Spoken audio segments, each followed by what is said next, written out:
Welcome to Quantum Zilch. I'm Dennis Regan. It's been cold here in the factory lately. It's all kinds of busted out windows and holes in doors and everything. I've been trying to patch them up, but it's just too many. So it's been cold. But anyway, kicking around, I found this old globe here. You can tell it's an old globe because it's got the Soviet Union on there. And that busted up back in 1988, I think it was. But did you know this? Did you know that the North Pole isn't really even on land? It's just a frozen ocean. It's just the Arctic Ocean. It's just frozen ice up there, frozen water. But the South Pole is on land.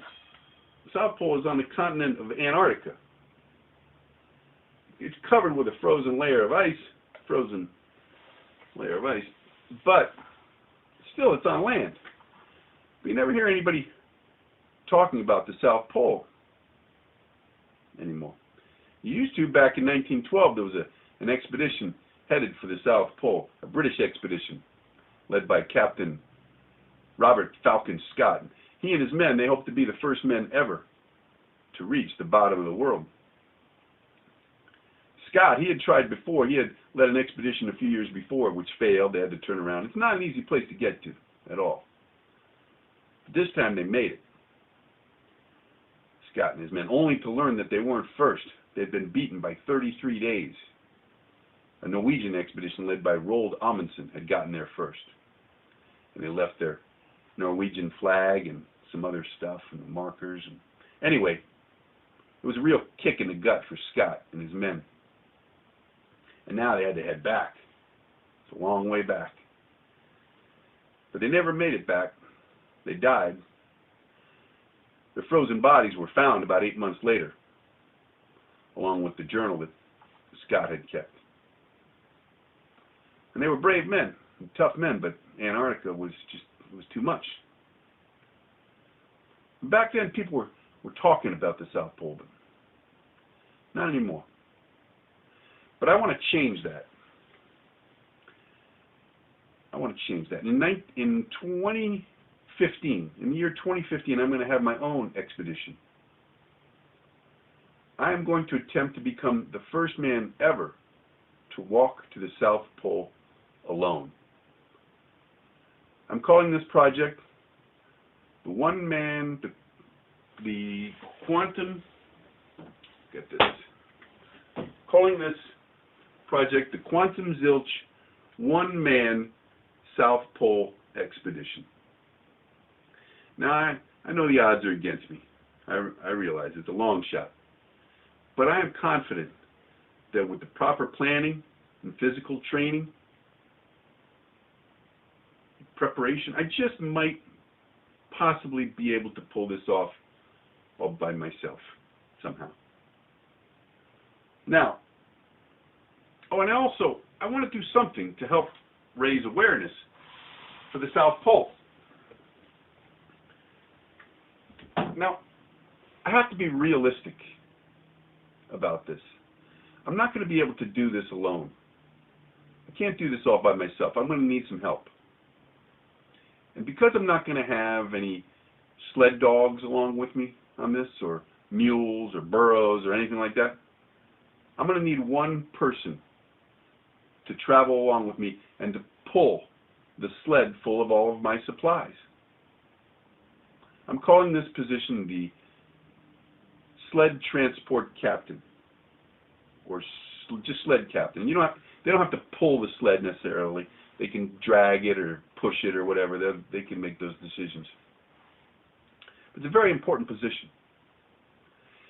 And believe it or not, you could be the lucky person that gets chosen to go along on this journey with me as the sled captain. And here's how. I'm going to be having an essay writing contest. Whoever can write the best essay, 500 words or less, of why you should be chosen, why I should be chosen to be, why I would be the best sled captain. You get the idea. Just write an essay. And I will choose the best essay, 500 words or less. And whoever's chosen will get to go on this one-man expedition with me. So, what kind of characteristics and character traits should a person have to be the sled captain of this expedition? Well, let's just go down the list here. First of all, you need to be strong. You need to be a strong person. This sled is going to weigh about 500 pounds. With all the supplies on there, all the supplies that I'm going to need to keep me alive throughout this entire journey. I'm going to have food, tents, blankets, portable generator, a flashlight, batteries, very important, portable stove, soap, playing cards. Now that might seem like an odd choice, playing cards, but when I get down there and I'm going to get tired from time to time, and it'd be nice to have a deck of playing cards so I can play solitaire, break up the monotony, break up the boredom. Now, we're not going to need to haul water down there because, why? Well, we're going to be surrounded with ice and snow, and we're going to be able to use the portable stove to heat and melt that, and we'll have an endless supply of drinking water. Now, I do want to have Gatorade. I have Gatorade here, and also beer, of course. What I had was 20 cases of beer. That was my calculation, 20 cases. But now I'm thinking it might be better just to bring a keg of beer, and that way I'm not throwing empty beer cans all over the continent. So let's switch it to a keg. This is what I mean. This is what I mean by proper preparation. Now, not only are you going to need to be strong, but you're going to have to be in great physical condition. This trip, I am going to be starting this journey at a place called the Bay of Whales in Antarctica. Then I'm going to be traversing over the Devil's Glacier. Then I'm going to have to cross these trans-Antarctic mountain range. There's a mountain range I'm going to have to go across. And then there's this very large, long expanse of frozen wasteland. Total trip, 952 miles. Okay? So it's not going to be a day trip. It's going to take weeks or even months. And I don't know, I mean, the length of the journey is going to depend largely on how fast the sled captain is able to pull the sled. Another thing, this sled captain, whoever it is going to need to be obedient. Because there's going to be times when you're going to think you're so exhausted, so completely exhausted, that you're not even going to be able to take one more step. But I'm going to be the leader of this expedition, and if I say that we keep moving, then we do. We keep moving. It's going to be the sled leader's sole responsibility to pull this sled. I am not going to be able to help. I'm going to have my own responsibilities. My hands are going to be full with navigating, keeping a journal, and barking orders. So now, of course, there's going to be times when we're going to come to a deep crevasse or a particularly steep slope. That's going to happen.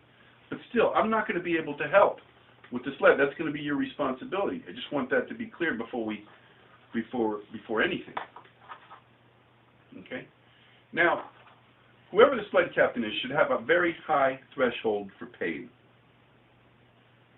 The reason being, I've done my research, and a lot of these hikers and trekkers or whatever get frostbitten on their feet.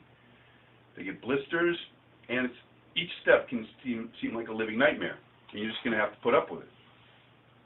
You're also going to need to be able to endure very low temperatures. Now, I did my research, and the best time to go to Antarctica is in the summer months when the temperatures are more reasonable.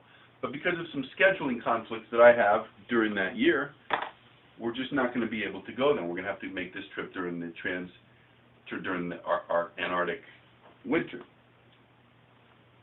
And the temperatures get very, very low during the winter in Antarctica. It can drop to about 70 below zero, and that's and when there's going to be breezes, I'm sure, sometimes blizzards and breezes, and that's going to, you factor that in, it's going to be nippy. Okay? We want to wear layers, according to my research. Now, some of you might be thinking, hey, this might be a great sightseeing trip. But you really rethink that, because they don't have 12-hour days and 12-hour nights like we do in most of the rest of the world. Down there in Antarctica, the winter is a whole night. The whole night lasts the whole winter, so it's going to be pitch black during this entire journey. So you're not going to really be able to see anything. Of course, you're going to be equipped with a helmet lamp. I'm going to give you a helmet lamp, of course. But that's really only going to illuminate about 3 feet in front of you. So you're really only going to be able to see about where you're going to put your next step. Everything else is just going to be black.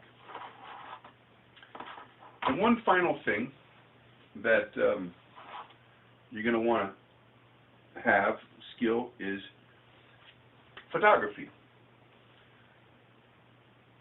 Because when I finally do get to the South Pole, when I finally do make it to the bottom of the world, I'm going to want you to take a few pictures of me in a triumphant pose as the first person ever to walk to the South Pole alone. Okay? So that's basically it. So get writing those essays, and remember this, it's 500 words or less. Now, if it's more than that, it's not going to work for me.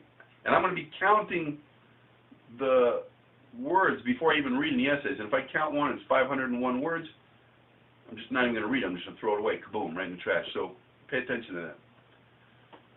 So thanks for coming. That's the end of this episode. We'll see you next time here on Quantum Zilch. In the meantime, take care of yourself and look out for each other.